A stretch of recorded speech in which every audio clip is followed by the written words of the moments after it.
A girl walks into a grocery store and finds some mangoes and raspberries on sale. So what does she do? She dehydrates them.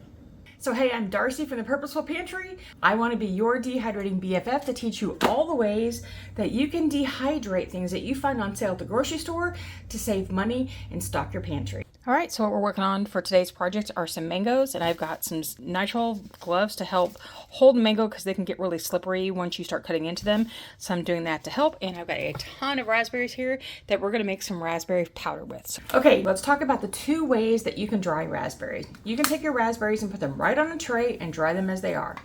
I don't have any samples because I powdered them to use. But I'm going to tell you a couple of things about it. When you dry raspberries, typically what you get is a paper thin husk of raspberry. And for some people, it's a really off-putting texture. It's kind of paper thin. It doesn't have a lot of flavor. It's not something fun to snack on. But that doesn't mean that it happens that way with every variety, or depends on how ripe it was or how not ripe it was. But I have found personally that raspberries dry on their own are just not a great snack. But what they do make is great powder. And for some people, that's a long process because it takes a really long time to dry raspberries. So the other way you can do it is to run it through a blender or a food processor, whatever you have, and make a puree out of it, which is what we're going to do today. Now what you can see in here are a lot of the raspberry seeds that are part of this. And you have two options. You can strain it now, or you can strain it after you powder it. I prefer after I powder it because it's less messy, and that's just how I am. It's one less thing to have to wash and stuff. But I'm going to show you how to strain it beforehand. What I have is a really fine mesh strainer that I use for a lot of these things. And I'm just going to pour my raspberry into it, and it will catch a majority of the seeds. Not all of them, but a majority. And then you can just push. You can also use like a cheesecloth or a tea towel, whatever you typically like to use. What I don't like about this method is that I don't necessarily get all the fiber because it gets stuck kind of in this mesh as well. But it's what I've got right now, so I was just going to show you how it works. But you can see it's starting to come through. You can also just leave this here and gravity will eventually start getting these through. But I'm in a bigger hurry than that.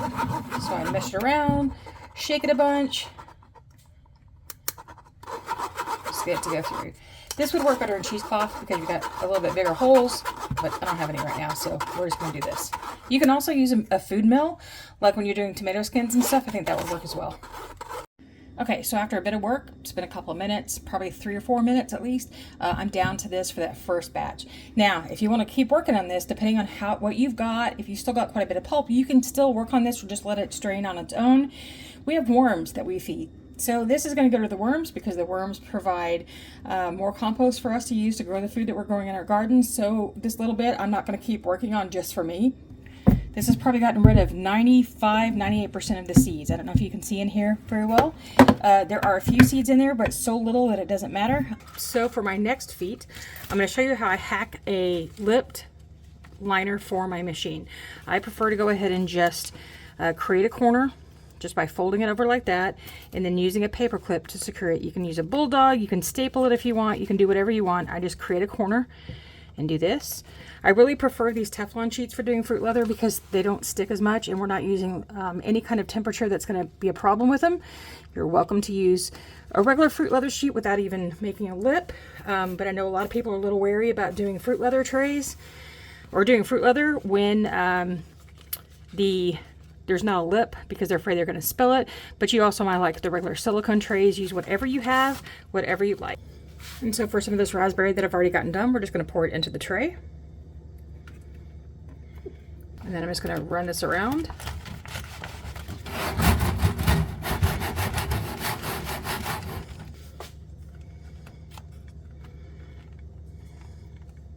It's a little on the thick side, so I'll just transfer some of this to the other tray when I get to that point. If you don't know, you can see that there's still a few little seeds, but not enough for me to worry about. We're doing good. All right, now we're ready to get started with the mangoes. I'm using gloves because these can get really slippery once you start cutting on them, and I'm a klutz, so I'm doing this to protect myself. I do not have a degree in cutting mangoes. I am not a person that worked in a restaurant to do this, so I'm functional. I'm showing you how I do this. If you need to learn how to cut a mango better, go find, there's a YouTube video out there for you, and if you have a better way, then share it in the comments below. But don't come after me because I don't do it the way you do it. All right, first off, I just cut off a bit on the bottom. Okay, typically I cut off a bite on the bottom so it can stand up straight, and then I'll just go through here and peel off the skin. I know there are some ways to do this where you take a bit of it to cut and you run it against a glass and it takes this out perfectly. Go for it. Okay, the extras, I'm just going to push the peelings aside because that's going to the worms. All right, so since I have this cut, I'm going to take off a little bit of top here because it was kind of weird. All right, mangoes. I'm going to cut down the side right against that pit.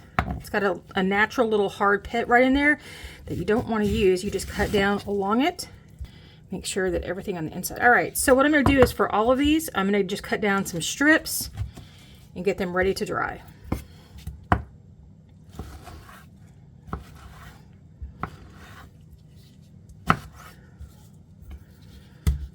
If you can do this and cut good 1/4 inch thick slices by doing this way, that can work too, but it takes longer to dry when it's a really big thick piece like this, so we just tend to cut into sections.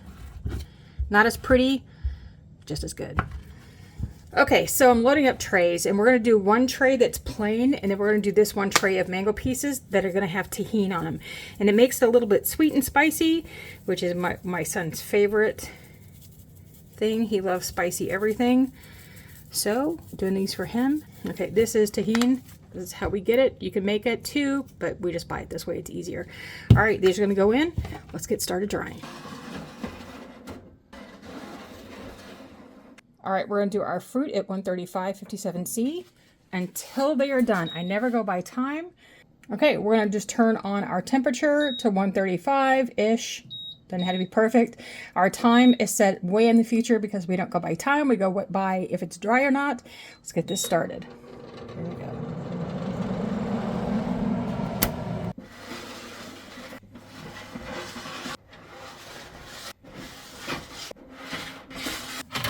Okay, so up close we have our raspberry. You can see where there's still a few seeds in here, but we're going to take care of that after we powder. Raspberries. Raspberries. Then here are our mangoes. We tasted a few last night because we wanted to test them out. We're looking for dry and crispy. Want to make sure they're completely dry. These are fibers, so they're not just crispy and breaking, but they're all dry. And then these are our tahini. They're a little spicy. My oldest son is going to love that.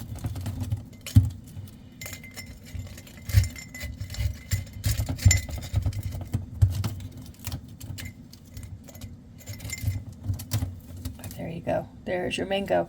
These make really great little treats to put into a lunchbox or to have as a snack, put into a trail mix. Just something completely different than what you might normally do with dried fruit.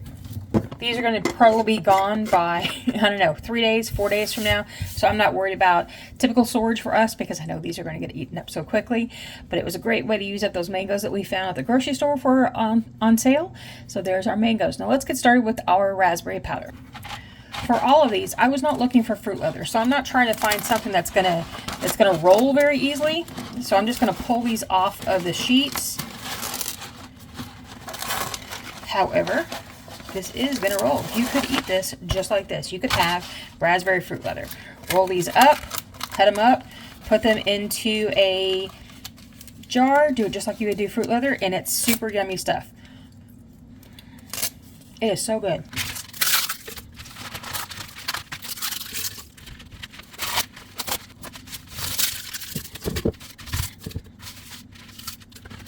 Okay, so we have our shards of fruit leather.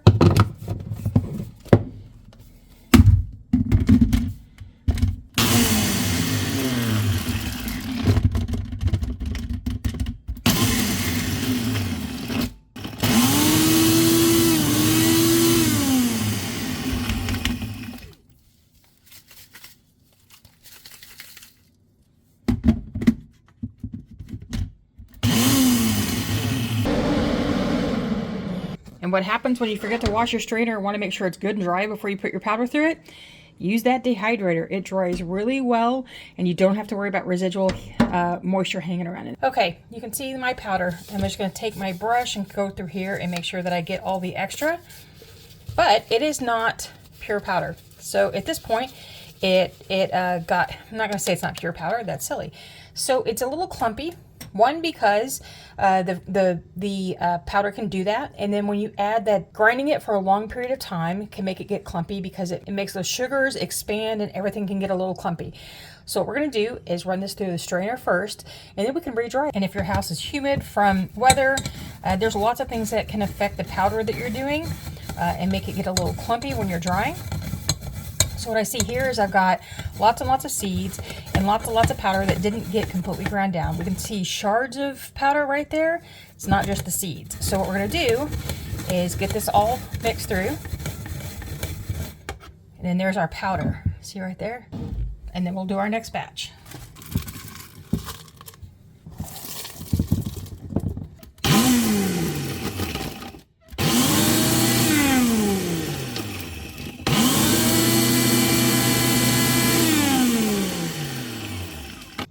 Now what I try not to do is let this run for 30 seconds at a time in the grinder, because it can clump up really badly that way.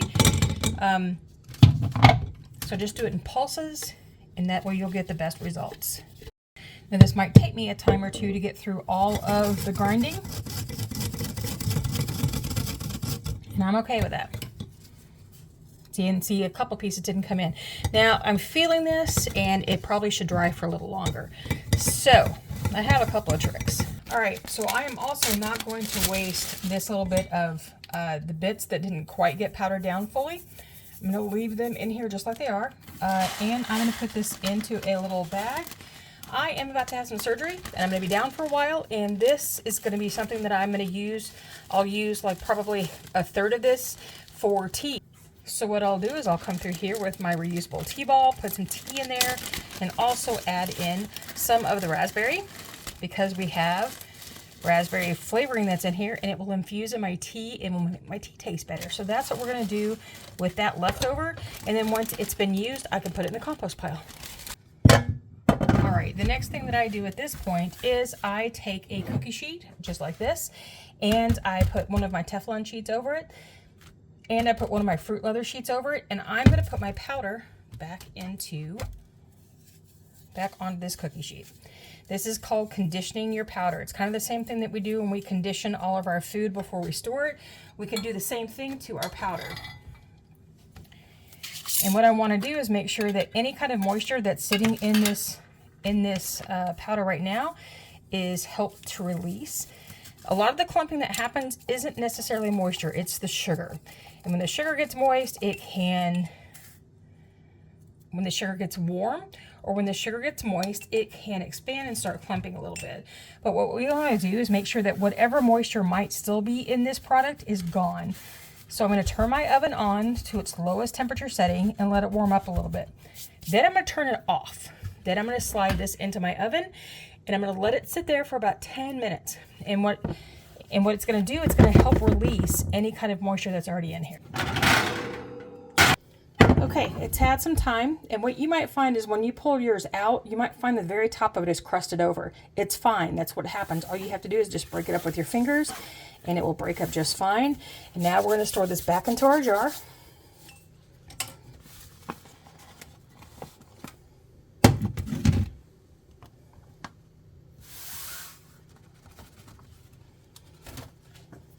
I'm going to include my moisture absorber and get it sealed up.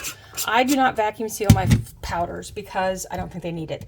But you can if you want. But what you have to do is put in some kind of protective layer here, which is a paper towel,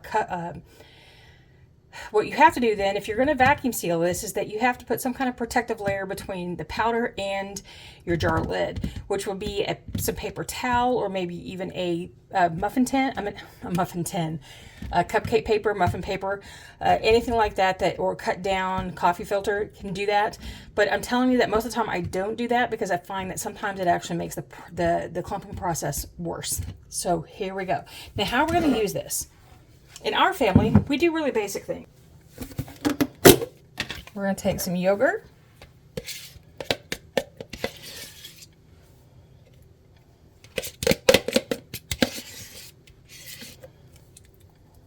And then take that yogurt, and then we're just going to take a little bit of our raspberry powder, sprinkle it on, and and mix it in. You can use as much or as little as you like. I'm just doing a snack size portion of yogurt right now. You just mix it in and let it sit there for a few minutes, and it's going to incorporate into your yogurt and bring on a great raspberry flavor. Your raspberries should last for about 6 months, maybe a year. Don't make this in order to go for long-term storage, because just like with some herbs, it will start to lose its power over time and you won't have as much flavor. So use this quickly. So here's our dried product. We have mangoes that are dried that are great for snacking, and raspberry powder. Now, if you'd like to learn another way to use raspberry powder or any fruit powder that you have, check out this video right here where I teach you a really fun treat to make for your family that you can make with any fruit powder flavor that you like. And until I see you again next time, remember, nevertheless, she preserved. See you next time.